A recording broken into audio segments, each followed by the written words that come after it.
আসসালামু আলাইকুম সবাইকে। আশা করি সবাই ভালো আছেন। সবাইকে আবারও স্বাগত জানাচ্ছি। আজকের ভিডিওতে আমরা ডিজিটাল মার্কেটিং কোর্স শুরু করেছি এবং বিগত ২ টো পর্ব আমরা দেখেছি। আজকে আমাদের ৩য় পর্ব এবং আজকের ভিডিওতে আমরা ডিজিটাল মার্কেটিংয়ের কোর কনসেপ্ট সম্পর্কে আরেকটু বিস্তারিত জানব।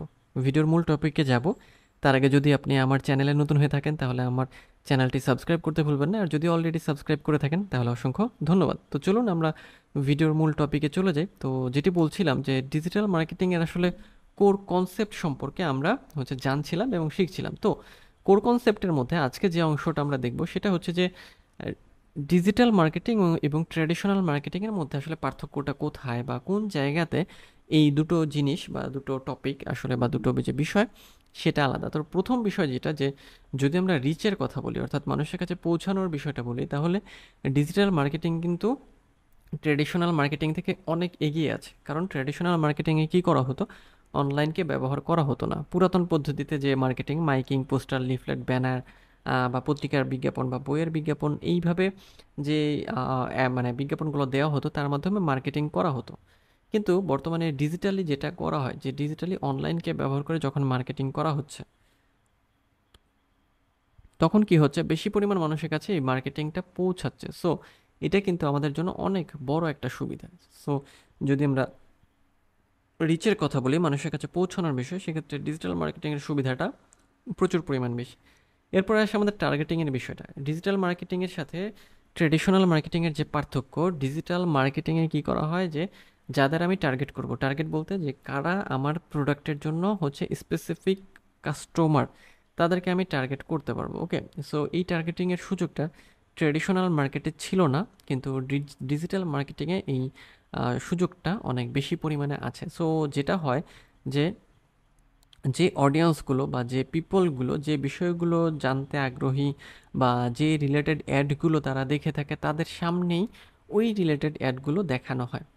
তাতে কি হয় যে মার্কেটিংটা ইফেক্টিভ হয়। অর্থাৎ যখন মানে যে ব্যক্তিটা যে জিনিসটা ব্যবহার করে সেই মানে সেই বিষয়ক পোস্ট দেখছে বা সেই রিলেটেড প্রোডাক্ট দেখছে, তখন কি হবে যে তখন কিন্তু সেই প্রোডাক্টটা সেল হওয়ার সম্ভাবনা অনেক বেশি পরিমাণে বাড়বে।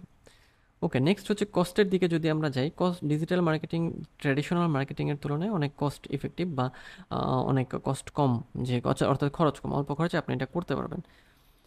মেজারমেন্টের বিষয়টা হচ্ছে, মেজারমেন্ট আপনি কি করতে পারবেন যে ডিজিটাল মার্কেটিং যখন আমরা রান করি বা ডিজিটাল মার্কেটিং আমরা করি, তো এই ডিজিটাল মার্কেটিংয়ের একটা সুযোগ আছে, মানে সেটা হচ্ছে যে পরিমাপ করা যায়। কি পরিমাপ করা যায়? বিভিন্ন রকম অ্যানালিটিক্স, যে কোন পোস্ট পছন্দ করছে, কোনটাতে লাইক দিচ্ছে, কোনটা ডিসলাইক করছে, কোনটা কমেন্ট করছে, কোনটা শেয়ার করছে, কোনটাতে কোন ধরনের রিয়্যাক্ট দিচ্ছে।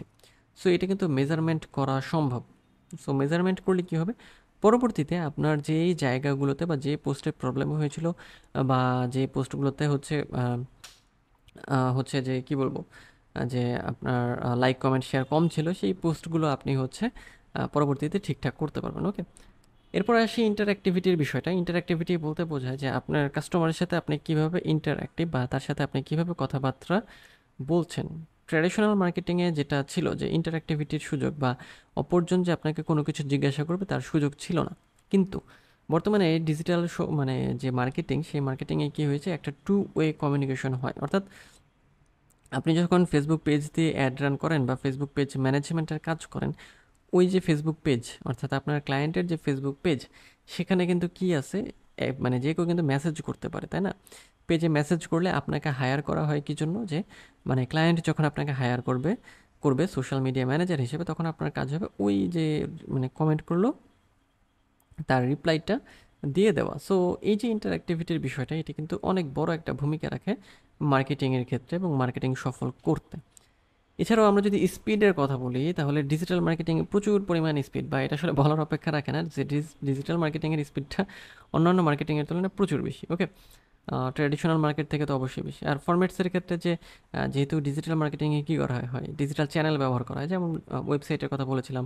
আপনারা মনে রাখবেন যে ডিজিটাল চ্যানেল বলতে ওয়েবসাইটস, তারপরে হচ্ছে social media, email, mobile apps, এগুলোকে বোঝানো হয়। ওকে, আর হচ্ছে যে ট্র্যাডিশনাল মার্কেটিংয়ে কী করা হয়, ট্র্যাডিশনাল মার্কেটিং হচ্ছে নন ডিজিটাল চ্যানেল, যেমন হচ্ছে প্রিন্ট কপি, ব্রডকাস্ট করা বা ডিরেক্ট মেল, এই বিষয়গুলো আর কি। সো ফরম্যাটের জায়গা থেকেও আপডেট এবং কাজের স্পিডের ক্ষেত্রেও কিন্তু এটা আপডেট। সো আমরা বলতেই পারি যে ডিজিটাল মার্কেটিং বর্তমান সময়ে অপরিহার্য এবং ট্র্যাডিশনাল মার্কেটিং থেকে এর কিছু পার্থক্য আছে এবং এই পার্থক্যগুলো ডিজিটাল মার্কেটিংকে অনেক ইউনিক করে তুলেছে। ওকে,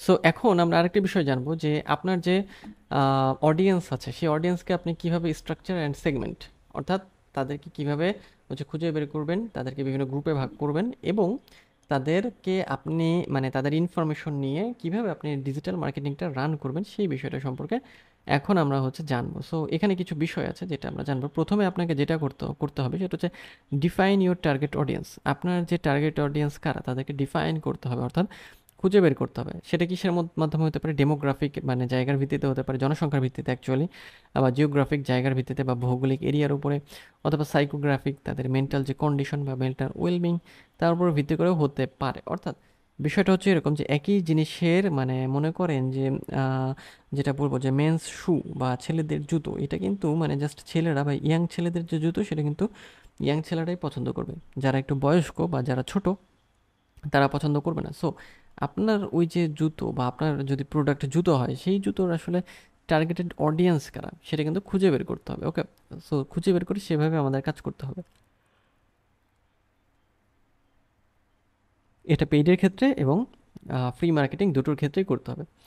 এরপরে হচ্ছে আইডেন্টিফাই অডিয়েন্স সেগমেন্টস, অর্থাৎ এখন অডিয়েন্স সেগমেন্টের মধ্যে যে আপনার অডিয়েন্সগুলো আসলে কারা, তারা কি পছন্দ করে, এই সবগুলো আমরা কিন্তু ডিজিটাল মার্কেটিংয়ের অ্যানালাইটিক্সের মধ্যে অ্যাকচুয়ালি ডিজিটাল মার্কেটিংয়ের যে চ্যানেলের অ্যানালিটিক্স সেগুলোর মধ্যে আমরা পেয়ে যাবো এবং সেগুলো মেজার করতে পারবো। ওকে, যেমন দেখেন যে identify different segments or sub groups within your target audience that have common characteristics behaviour or interest. অর্থাৎ আপনার যে অডিয়েন্স আছে তারা কোন গ্রুপে বেশি যায়, তাদের মধ্যে বৈশিষ্ট্যগুলো কী, কী ধরনের আচরণ করে, তাদের আগ্রহ কী, এই বিষয়গুলো আমাদের জানাশোনা করতে হবে। তাহলে একটা ভালো ডিজিটাল মার্কেটিংয়ের প্ল্যান করা সম্ভব।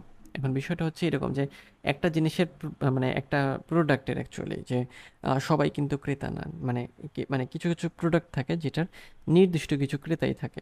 সো ওইটাকে ডিফাইন করতে হবে।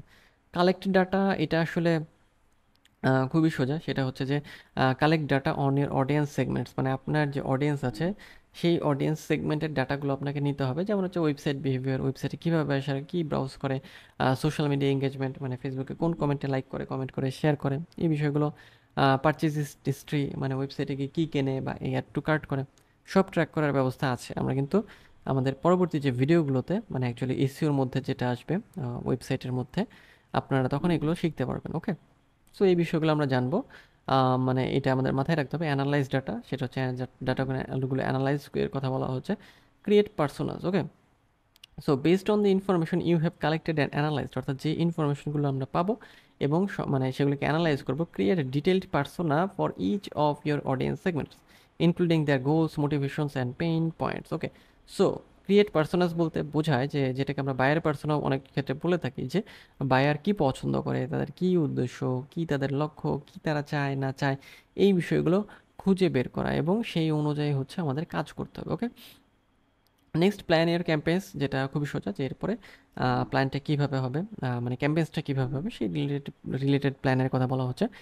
মনিটর অ্যাডজাস্ট অ্যানালিটিক্স ব্যবহার করে আমরা এটা করতে পারবো যে আমরা যে অ্যাডটা বা যে পোস্টটা মার্কেটিং পারপাসে রান করছি সেটার আসলে ফলাফলটা কী বা সেটা কেমন ধরনের রেজাল্ট আমাদের দিচ্ছে। ওকে, এরপরে যে ইউজ মাল্টিপল সেগমেন্টেশন মেথডস। এখন সেগমেন্টেশন করার ক্ষেত্রে আমরা মাল্টিপল মেথড ব্যবহার করতে পারি। যেমন ডেমোগ্রাফিক একটা মেথড হতে পারে, বা অ্যানালাইসিস হতে পারে, জিওগ্রাফিক হতে পারে, বিহেভিয়ারিয়াল হতে পারে, এই বিষয়গুলো হতে পারে।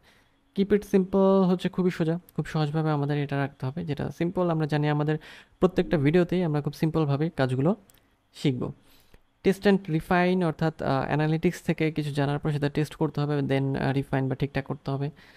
ইউজ কাস্টমার ডাটা ব্যবহার করলে আমরা খুব সহজভাবে আমাদের কাজগুলোকে আরও দ্রুত এগিয়ে নিতে পারবো। ওকে, লুক ফর কমন বিহেভিয়ার্স, এটাও খুব সহজ। সেটা যে যে অডিয়েন্সগুলো কী করে, যে ডিজিটাল প্ল্যাটফর্মে যে অডিয়েন্সগুলো আসে দেখবেন যে তাদের কিছু কমন বিহেভিয়ার আছে। যেমন কেউ ফেসবুক ব্যবহার করে, কোনো নির্দিষ্ট ধরনের পোস্ট বেশি দেখে, এরকম আলাদা কিছু পার্সনই আপনি পেয়ে যাবেন। ওকে, সো এগুলো আপনার মার্কেটিংয়ের ক্ষেত্রে কাজে লাগবে। ওকে, সো এই বিষয়গুলো যদি আমরা মাথায় রাখি তাহলে কি করতে পারবো, আমরা খুব সহজভাবেই ডিজিটাল মার্কেটিংয়ের মাধ্যমে খুব ভালো একটা কিছু করতে পারবো। ওকে, ভালো একটা ইনকাম জেনারেট করতে পারবো এবং ভালো কোনো একটা জায়গাতে যেতে পারবো। সো এই বিষয়টা আপনারা মনে রাখবেন যে আপনার যে অডিয়েন্স আছে সেটা আপনি অ্যানালাইজ করতে চাইলে আপনাকে কীভাবে সেগমেন্টেশন করতে হবে বা এটাকে পর্বে ভাগ করে নিয়ে মাথায় নিয়ে আপনাকে কাজ করতে হবে। ওকে, সো এই ছিল আজকের ভিডিও। আজকের ভিডিওতে আমরা ডিজিটাল মার্কেটিংয়ের যে কোর কনসেপ্ট যেটা যেটা আমরা শুরুর দিকে বলেছিলাম যে আমরা ডিজিটাল মার্কেটিংয়ের কোর কনসেপ্ট সম্পর্কে জানবো। ওকে, সো সেই সম্পর্কে বিস্তারিত আমরা জানলাম। এরপরের ভিডিওগুলোতে আমরা আমাদের যে বাকি বিষয়গুলো সেগুলোতে জাম্প করব। ওকে, সো দেখা হবে পরের ভিডিওতে। সেই পর্যন্ত সবাই ভালো থাকবেন, সুস্থ থাকবেন আর আমার চ্যানেলের সাথেই থাকবেন। তো দেখা হচ্ছে পরের ভিডিওতে।